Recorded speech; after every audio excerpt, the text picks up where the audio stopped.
5 अगस्त को कश्मीरी हर साल यूम इस्तिसाल के तौर पे बनाते हैं कि ये यूम इस्तिसाल है, और कश्मीरियों के साथ सॉलिडारिटी के तौर पे पूरी 24 करोड़ कौम जो है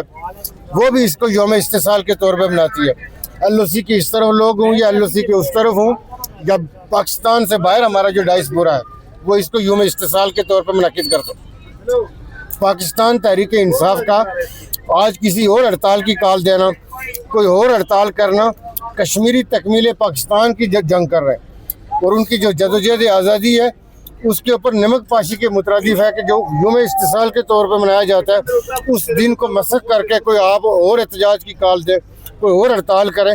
आपके पास तारीखें दिन बेशुमार पड़े, आप किसी भी दिन ये कर सकते थे, लेकिन जो चीज़ कश्मीर के साथ जुड़ी हुई है, कश्मीर हमारे मुल्क की शान रह गए, इसलिए बाबा कौम ने ये कहा था। तो मैं ये समझता हूँ कि ये जो जंग थी जो भारत ने हमारे ऊपर मसलत की, और फिर हमारी मुसल्लह अफवाज ने बुनियान मरसूस जिसको मौजू दिया,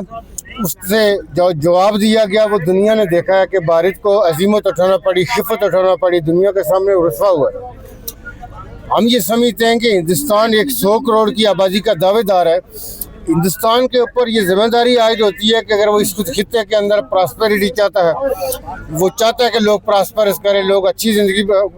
बसर करें, तो उसे कश्मीर से निकलना होगा। क्योंकि कश्मीर के अंदर हिंदुस्तान की जो कब्ज़ा है, दखल अंदाजी है, वो एक चिंगारी है जो इस खित्ते को नहीं पूरी दुनिया को अपनी लपेट में ले सकती है। इस हवाले से हिंदुस्तान के लिए